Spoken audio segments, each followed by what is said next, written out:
et concessions du groupe Féline recrutent dans leurs ateliers. Afin d'agrandir l'équipe, nous sommes à la recherche de mécaniciens enthousiastes, passionnés et expérimentés. Enfin, nous recherchons des carrossiers peintres qualifiés et avertis pour compléter nos équipes. Candidature à transmettre sur notre site internet groupe-féline.fr, rubrique recrutement ou à l'accueil de nos concessions. Présent au cœur du triangle Saint-Dizier-Bar-le-Duc Vitry-le-François, Gaillard Medical Service propose la location et la vente de matériel médical. Medical Service Laura, bonjour.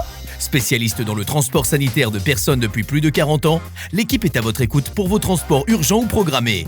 Venez découvrir les locaux de Gaillard Medical Service lors des portes ouvertes organisées le 20 avril à Saint-Dizier. Toute cette semaine, participe au jeu concours Puissance Télévision pour tenter de gagner une place pour le manège d'honneur de la 149e foire de Pâques de Saint-Dizier, le King Loop. Alors joue dès maintenant sur puissancetélévision.fr et sur notre application mobile. Jeu organisé du 10 au 14 avril 2023, sans obligation d'achat, en partenariat avec la ville de Saint-Dizier.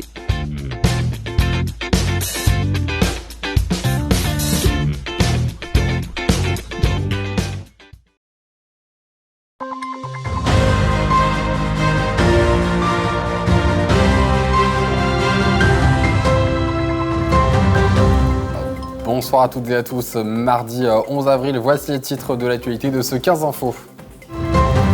En ce week-end de Pâques, la chasse aux œufs était ouverte à Franpas, en Haute-Marne. Les oiseaux de Saint-Dizier sous l'œil attentif de la Ligue de la protection des oiseaux à l'occasion de leur assemblée générale. Les jeunes champions se préparent déjà à Bar-le-Duc, retour en images sur l'école des champions. Et les cloches ont sonné à l'occasion du week-end de Pâques. La ferme pédagogique du Grand Air de Franpas a organisé une grande chasse aux œufs les 8, 9 et 10 avril. Clémentine Coppola est partie à la rencontre des organisateurs de ce rendez-vous apprécié des familles. Avec leur panier et leur basket, les enfants comme les parents sont prêts à chercher leur chocolat de Pâques. Ils sont une centaine ce samedi à participer à la grande chasse aux œufs de la ferme pédagogique du Grand Air.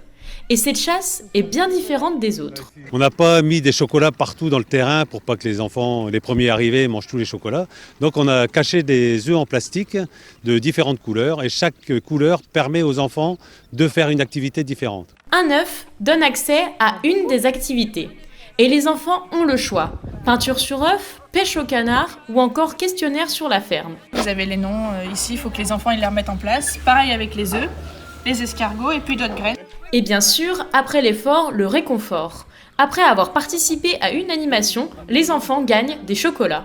Cette chasse aux œufs est aussi l'occasion pour eux de découvrir, le temps d'une journée, les 50 espèces que compte le parc du Grand Air. Les paniers sont bien remplis, la chasse est terminée. Direction maintenant la maison pour déguster ces chocolats.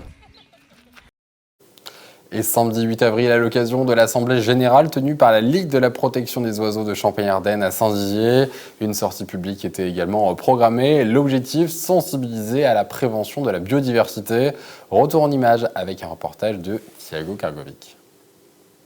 À quelques kilomètres du centre-ville, un havre de paix pour oiseaux. C'est ici, sur cette zone de référence, que débute la sortie publique organisée par l'association. Donc c'est une zone qui est à vocation bien sûr de commerce, d'industrie, d'entreprise.